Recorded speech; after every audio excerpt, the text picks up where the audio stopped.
Dikkat! Bugun siz uchun hayotiy muhim ma'lumotni baham ko'raman. U sizning moliyaviy barqarorligingizga bevosita ta'sir qilishi mumkin. Bu ayniqsa hurmatli nafaqaxo'rlarimizga tegishli. Agar siz yoki oila a'zolaringizdan kimdir nafaqa oluvchi bo'lsa, ushbu videoni bir soniya ham o'tkazib yubormang. Chunki o'tmaydan boshlab sizning bank kartangiz bloklanishi va eng yomoni, nafaqa to'lovlariga kirishingiz cheklanishi mumkin. Bu shunchaki ogohlantirish emas bu. Jiddiy saf Hazım temettas pana ne harbiy so'zimga diqqat qiling, chunki bugun men aynan kimlar bu saf ostida ekanligini, nimalarga e'tibor berish kerakligini va eng asosiysi ushbu noxush vaziyatga tushmaslik uchun qanday aniq qadamlar qo'yish kerakligini batafsil tushuntiraman. Videoni boshlashdan oldin hoziroq kanalimizga obuna bo'lishni va ushbu videoga like bosishni unutmang. Bu ma'lumot qanchalik ko'p odamga yetsa, shuncha ko'p nafaqaxo'rlarimiz o'z pullaridan mahrum bo'lish xavfidan saqlanib qoladi. Muammoning mohiyati nimada? Avvallari nafaqaxo'rlarimiz nafaqalarini olishda bir nechta variantlarga ega edilar. Ko'pchilik uchun bu pokta bo'limlari orqali naqd pulda olish degani edi. Bu ayniqsa qishloq joylarda juda keng tarqalgan edi. Ba'zilar esa belgilangan banklarda ochilgan plastik kartalarga nafaqalarini tushirishni afzal ko'rishardi. O'sha paytda kartaning faolligi yoki undan muntazam foydalanish masalasiga unchalik katta e'tibor berilmas edi. Asosiysi pul belgilangan hisob raqamga tushgan va uni istalgan vaqtda yechib olish imkoniyati mavjud edi. Biroq so'nggi yillarda mamlakatimizda raqamlashtirish jarayonlari jadal rivojlanib bormoqda. Barcha sohalarda jumladan ijtimoiy to'lovlar tizimida ham shaffoflik va samaradorlikni oshirishga qaratilgan qator islohotlar amalga oshirilmoqda. Bu o'zgarishlarning tub mohiyati shundaki, endilikda har bir nafaqa oluvchining shaxsiy ma'lumotlari uning bank kartalari bilan bog'lanib tapung fafa ulpa patta patta patta pragi va albatta shaxsiy identifikatsiya ma'lumotlari muntazam ravishda yangilanib turishi va tasdiqlanishi talab etiladi. Aniqroq qilib aytadigan bo'lsak, endilikda nafaqa to'lovlari tizimi yanada qat'iyroq qoidalar asosida ishlaydi. Banklar va pensiya jamg'armasi fuqarolarning shaxsiy ma'lumotlari va bank hisob varaqlarining haqiqiyligini muntazam tekshirib borish majburiyatini oldi. Bu o'z navbatida turli firibgarlik holatlarining oldini olish. Shuningdek, nafaqani haqiqatda haqli bo'lgan shaxsga yetib borishini ta'minlashga qaratilgan. Vaziyat shundayki, agar bank yoki pensiya jamg'armasida sizning shaxsingizni tasdiqlovchi ma'lumotlaringizda eskirish, noaniqlik yoki kartangizdan uzoq vaqt davomida foydalanilmaganlik holatlari aniqlansa, ular sizning kartangizni bloklash yoki nafaqa to'lovlarini vaqtincha to'xtatish huquqiga ega bo'ladilar. Bu ayniqsa birinchi navbatda nafaqaxo'rlarning o'zlaridan yashirin ravishda nafaqa olayotgan shaxslarni aniqlashga va marhum shaxslar nomidan to'lovlarni davom ettirish kabi holatlarning oldini olishga qaratilgan. Avvallari bunday tekshiruvlar kamroq va spontan tarzda o'tkazilgan bo'lsa, hozir bu tizimli va majburiy tus olmoqda. Shu sababli yotmaydan boshlab, agar siz o'zingizning ma'lumotlaringizni yangilamagan bo'lsangiz yoki kartangiz tirik ekanligini tasdiqlamagan bo'lsangiz, jiddiy muammolarga duch kelishingiz mumkin. Bu nafaqa to'lovlarini olishdagi uzilishlar ularni qayta tiklash uchun ortiqcha hujjatbozlik va vaqt yo'qotishlarga olib kelishi mumkin. Keling, bu jarayonni yanada chuqurroq ko'rib chiqaylik. Kimlar tashvishlanishi kerak va kimlarning tashvishlanishiga hojat yo'q. Birinchi navbatda tashvishlanish kerak bo'lganlar: uzoq vaqtdan beri kartasidan foydalanmayotgan nafaqaxo'rlar. Misol uchun tasavvur qiling, 75 yoshli Murodxon aka. U pensiyasini bir necha yildan beri kartasiga tushirtiradi, lekin pulni yechib olish uchun doim nabirasi yordamida bankomatga boradi. So'nggi 6 oy davomida u o'z kartasidan bevosita to'lovlarni amalga oshirmagan, na do'konda to'lagan, na onlayn xarid qilgan, na biror joyda kartani skanerlash orqali pul o'tkazgan. Faqat pulni yechib oladi. Ba'zi banklar uchun kartadan muntazam harakat bo'lmagani bu shubhali holat hisoblanadi. Agar bunday passivlik davomiyligi bankning ichki qoidalariga zid kelsa, kartangiz avtomatik ravishda bloklanishi mumkin. Banklar bunday holatlarda ayniqsa yuqori yoshdagi mijozlar uchun firibgarlik savfini kamaytirish maqsadida kartani vaqtincha bloklash mexanizmlarini qo'llaydi. Bu o'rtacha 3 oydan 6 oygacha bo'lgan davrni qamrab olishi mumkin. 2. Pasport ma'lumotlari eskirgan yoki o'zgartirilgan nafaqaxo'rlar. Tasavvur qiling, 68 yoshlik Solidak Sola 2 yil oldin pasportini yangi ID kartaga almashtirgan, lekin bu o'zgarish haqida na pensiya jamg'armasiga, na bankiga xabar bermagan. U o'zining eskirgan pasport ma'lumotlari bilan bog'liq bo'lgan karta orqali pensiya oladi. Bank va pensiya jamg'armasi ma'lumotlar bazalaridagi nomuvofiqlik natijasida uning kartasi bloklanishi yoki pensiya to'lovlari to'xtatilishi mumkin. Chunki tizimda uning yangi shaxsiy eski ma'lumotlar bilan bog'lanmagan. Bu juda jiddiy saf, chunki ID kartaga o'tish hozirda majburiy bo'lib bormoqda va ko'plab keksa yoshdagi fuqarolarimiz bu jarayonda ma'lumotlarni yangilashni unutib qo'yishlari mumkin. Doimiy yashash joyi bo'yicha propiskasi o'zgargan, lekin bu haqda ma'lumot bermagan nafaqaxo'rlar. Misol uchun, 70 yoshli Baxtiyor bobo bir shahardan ikkinchisiga farzandlarinikiga ko'chib o'tgan va propiskasini ham yangilagan. Ammo nafaqa to'lovlari oldingi propiska joyidagi pensiya jamg'armasi bo'limi orqali amalga oshiriladi. Bu holatda turar joy ma'lumotlaridagi nomuvofiqlik pensiya jamg'armasi tomonidan aniqlanib, to'lovlar vaqtincha to'xtatilib, tekshiruvga olinishi mumkin. Bu ayniqsa nafaqa summasi hududiy koeffitsiyentlarga bog'liq bo'lgan holatlarda juda muhim. 4. O'zbekistonda yashamaydigan, chet elda doimiy istiqomat qiluvchi, lekin hali ham O'zbekistondan pensiya oluvchi shaxslar. Ulardan har 6 oyda yoki yilda bir marta shaxsiy mavjudligini tasdiqlovchi hujjatlarni taqdim etish talab qilinishi mumkin. Agar bu talab bajarilmasa, ularning to'lovlari avtomatik ravishda to'xtatiladi. 5. Pensiya turini o'zgartirganlar, masalan, yoshga doir pensiyadan nogironlik pensiyasiga o'tganlar va bu o'zgarishni rasmiylashtirishda ba'zi hujjatlarni taqdim etmaganlar. Bu holatda ham tizimda nomuvofiqlik yuzaga kelishi mumkin. Kimlar tashvishlanmasligi mumkin?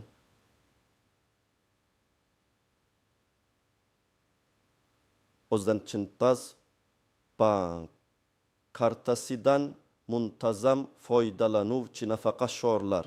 Agar siz har oy pensiya kartangizdan naqd pul yechib olsangiz, do'konlarda to'lovlarni amalga oshirsangiz, kommunal xizmatlar uchun to'lasangiz yoki onlayn xaridlar qilsangiz, ya'ni kartangiz muntazam faol bo'lsa, sizning kartangiz bloklanish xavfi juda kam.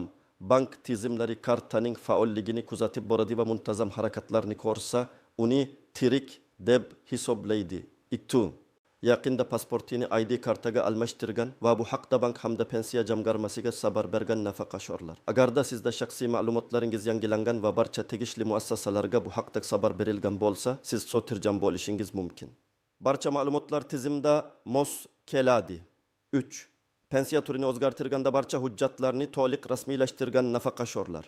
Misol uchun, agar siz sog'lig'ingiz sababli nogironlik pensiyasiga o'tgan bo'lsangiz va barcha tibbiy xulosalar pensiya jamg'armasi tomonidan so'ralgan hujjatlarni taqdim etgan bo'lsangiz, sizning pensiya to'lovlarida uzilish bo'lmaydi. 4.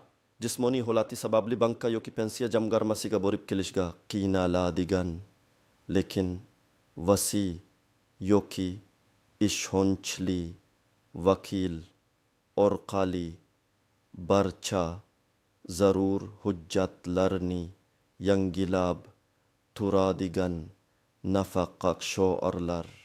Bu holatda ham tizim ma'lumotlarning yangilanganligini ko'radi va hech qanday muammo tug'dirmaydi. Endi esa ushbu qoidalardagi istisnolar, yashirin tuzoqlar va noaniq jihatlar haqida gaplashamiz. Birinchi istisno, bu og'ir kasallik tufayli to'shaqda yotgan yoki uzoq muddatli davolanishda bo'algan nafaqaxo'rlar. Bunday vaziyatda bo'algan shaxslar uchun bankka yoki pensiya jamg'armasiga shaxsan tashrif buyurishning imkoni bo'lmaydi. Avvalgi qoidalar bo'yicha ularning pensiyalarini faqat vasiy yoki ishonchli vakil maxsus rasmiylashtirilgan hujjatlar asosida olib kelishi mumkin edi. Ammo endilikda bank va pensiya jamg'armasi xodimlari og'ir kasal nafaqaxo'rlarning yashash joyiga borib, ularning mavjudligini tasdiqlovchi hujjatlarni joyida rasmiylashtirishlari mumkin. Bu yangi imkoniyat bo'lib, buning uchun nafaqaxo'rning qarindoshlari yoki ishonchli vakillari pensiya jamg'armasiga yoki bankka murojaat qilib, tegishli arizani yozishlari kerak bo'ladi. Bu holatda tibbiyot muassasasining ma'lumotnomasi yoki oilaviy shifokor xulosasi talab etilishi mumkin. Bu jarayon taxminan 3-5 ish kuni ichida amalga oshiriladi va nafaqa to'lovlarining uzluksizligini ta'minlaydi. Ikkinchi istisno, bu chekka hududlarda yashovchi nafaqaxo'rlar. Ba'zi qishloq yoki tog'li hududlarda bankomatlar yoki bank filiallari yo'q bo'lishi mumkin. Bu esa kartadan muntazam foydalanish imkoniyatini cheklaydi. Bunday hollarda pensiya jamg'armasi mahalliy hokimiyat organlari bilan birgalikda nafaqaxo'rlarning shaxsiy va kartasining faolligini tasdiqlash uchun maxsus tartiblarni joriy qilishi mumkin. Bu ko'pincha maxsus mobil xizmatlar yoki pochta bo'limlari orqali amalga oshiriladi. Bu esa nafaqaxo'rlarga o'zlarining shaxsiy ma'lumotlarini yangilash imkoniyatini beradi. Biroq bu har doim ham avtomatik ravishda bo'lmaydi. Ko'pincha nafaqaxo'rlarning o'zlari faollik ko'rsatishlari talab etiladi. Yashirin tuzoqlar va noaniq jihatlar. 1. Firibgarlar faolligi. Bu kabi jiddiy ogohlantirishlar paytida firibgarlar ham faollashadi. Sizga bank yoki pensiya jamg'armasi nomidan SMS xabarlar kelishi mumkin. Unda kartangiz bloklanish xavfi borligi aytilib, bog'langan havolaga o'tish yoki tasdiqlovchi kodni yuborish so'varada sadaqat denildi. Halo ilkshula sama hecheri waji takshloq patpompi nan vatandarat khalotchi malajit okchon bunday xabarlarga ishonmang. Banklar yoki davlat idoralari sizdan hech qachon SMS orqali shaxsiy ma'lumotlaringizni yoki kartangizning raqamini so'ramaydi. Har qanday shubhali xabarlarga duch kelsangiz, darhol bankning rasmiy ishonch telefoniga qo'ng'iroq qiling yoki pensiya jamg'armasining hududiy bo'limiga murojaat qiling. Banklarning ichki qoidalari farqi. Har bir bankning o'zining kartani bloklash mexanizmlari bor. Ba'zi banklar 3 oylik harakatsizlikdan so'ng ogohlantiruvchi SMS yuborishi mumkin. Boshqalari esa 6 oydan keyin hech qanday ogohlantirishsiz bloklab qo'yishi mumkin. Shuning uchun pensiya kartangiz qaysi bankdan ekanligini aniqlang va o'sha bankning rasmiy veb-saytidan yoki ishonch telefonidan ichki qoidalar haqida ma'lumot oling. Kartani bloklash va pensiya to'lovini to'xtatish orasidagi farq kartaning bloklanishi. Bloklanish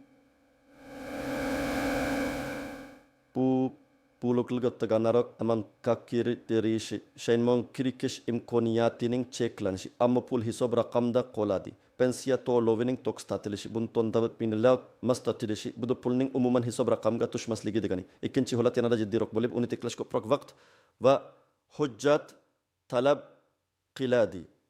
Endi esa ushbu muammolarga duq kelmaslik uchun siz nimalar qilishingiz kerakligi haqida aniq amaliy tavsiyalar beraman. Har bir qadamni diqqat bilan eslab qoling. Birinchi qadam, pensiya kartangizni tekshiring. Eng avvalo pensiya kartangizning amal qilish muddatini tekshiring. Bu muddat odatda kartaning old tomonida, kartaning raqami ostida yozilgan bo'ladi. Masalan, 0.5 bu 2025 yil may oyigacha amal qilishini bildiradi. Agar kartangizning amal qilish muddati atmaygacha tugayotgan bo'lsa yoki allaqachon tugagan bo'lsa, uni zudlik bilan yangilashingiz kerak. Yangilash uchun siz pensiya oladigan bank filialiga pasportingiz va eski kartangiz bilan murojaat qilishingiz lozim. Shuningdek, so'nggi 3 katta shart oy ichida kartangizdan biror marta bo'lsa ham foydalanganmisiz, pul yechganmisiz, do'konda to'lov qilganmisiz? Agar yo'q bo'lsa, iloji boricha tezroq bankomatdan kichik miqdorda pul yechib oling yoki biror xaridni amalga oshiring. Bu kartangizning faolligini tizimga ko'rsatadi. Ikkinchi qadam, shaxsiy ma'lumotlaringizni tekshiring va yangilang. Pasportingizni yoki ID kartangizni tekshiring. Agar pasportingiz yangi ID kartaga almashtirilgan bo'lsa-yu, siz bu haqda pensiya jamg'armasiga yoki bankka xabar bermagan bo'lsangiz, zudlik bilan murojaat qiling. Buning uchun sizga yangi ID kartangizning asli kerak bo'ladi. Pensiya jamg'armasining hududiy bo'limiga borib, ma'lumotlaringizni yangilash haqida ariza yozing. Bankda ham shaxsiy ma'lumotlaringizni, pasport seriyasi, raqami, berilgan sanasi, propiska manzili tekshirishni so'rang. Agar biror nomuvofiqlik aniqlansa, darhol to'g'irlatish choralarini ko'ring. 3-qadam, qayerga murojaat qilish kerak? Pensiya jamg'armasi, agar sizda shaxsiy ma'lumotlaringiz, propiska manzilingiz yoki pensiya turida o'zgarish bo'lsa, pensiya jamg'armasining hududiy bo'limiga murojaat qilishingiz kerak. O'zingiz bilan pasport yoki ID karta va pensiya guvohnomangizni olishni unutmang. U yerda sizga ma'lumotlarni yangilash bo'yicha ariza shakli beriladi. Bank kartangizni yangilash, uning faolligini tekshirish, shuningdek shaxsiy ma'lumotlaringizning bank tizimidagi holatini aniqlash uchun pensiya oladigan bank filialiga murojaat qiling. O'zingiz bilan pasport yoki ID karta va pensiya kartangizni oling. Bank xodimlari sizga kartaning holati, amal qilish muddati va boshqa tegishli ma'lumotlarni tekshirib berishadi. Agar kerak bo'lsa, yangi karta rasmiylashtirish yoki ma'lumotlarni yangilash bo'yicha yordam berishadi. da tidip about tutup taksan tandetuk tentanda boşetedir kasaba. Atanim nana ishonch telefoni agar shaxsan bora olmasangiz yoki aniq bir savolingiz bo'lsa, avvalo pensiya jamg'armasining markaziy yoki hududiy ishonch telefoniga, shuningdek pensiya oladigan bankning ishonch telefoniga qo'ng'iroq qiling. Ular sizga dastlabki maslahatlarni berishadi va keyingi qadamlar haqida yo'naltirishadi. Pensiya jamg'armasining ishonch telefoni raqamini internetda yoki mahalliy pensiya jamg'armasi bo'limi peshtax ta'sida topishingiz mumkin. Bankning ishonch telefon raqami odatda kartaning orqa tomonida yoki bankning rasmiy veb-saytida ko'rsatilgan bo'ladi. 4-qadam agar siz og'ir kasal bo'lsangiz yoki chekka hududda yashasangiz, agar siz yoki oila a'zolaringizdan kimdir kasalligi sababli bankka yoki pensiya jamg'armasiga bora olmasa, unda qarindoshlaridan biri yoki vasiy pensiya jamg'armasiga borib holatni tushuntirib uyga kelib xizmat ko'rsatishni so'rab ariza yozishi kerak. Arizaga nafaqa shiorning tibbiy ma'lumotnomasi ilova qilinishi mumkin. Chekka hududlarda yashovchilar esa mahalliy qishloq fuqarolar yeginlari QFY yoki mahalladagi mas'ul shaxs orqali pensiya jamg'armasi bilan bog'lanishlari mumkin. Ular maxsus jadval asosida kelib sizning shaxsiy ma'lumotlaringizni yangilashga yordam berishlari mumkin. Bu kabi holatlarda har bir arizani jiddiy ko'rib chiqishlari kerakligini ta'kidlash lozim. Aziz do'stlar, ushbu jiddiy ogohlantirishga beparvo qaramasligingizni so'rayman. Yirmaygacha qolgan vaqtni samarali foydalanib, yuqorida sanab o'tilgan har bir qadamni diqqat bilan bajarishingizni tavsiya qilaman. Unutmang, ozgina e'tiborsizlik sizning pensiya to'lovlariga kirishingizni jiddiy ravishda qiyinlashtirishi mumkin. Bu shunchaki ogohlantirish emas,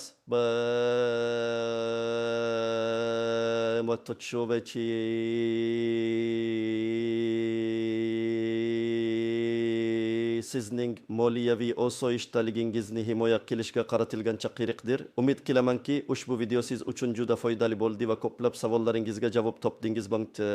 Agar sizda hali ham savollar bo'lsa yoki ushbu mavzu bo'yicha shaxsiy fikrlaringiz bo'lsa, ularni izohlarda yozib qoldiring. Har bir izohga imkon qadar javob berishga harakat qilaman. Videoga like bosishni va kanalimizga obuna bo'lishni unutmang. Bu bizga kelgusida yanada ko'proq foydali va muhim ma'lumotlarni baham ko'rishimizga yordam beradi. Sog' bo'ling va o'zingizni ehtiyot qiling.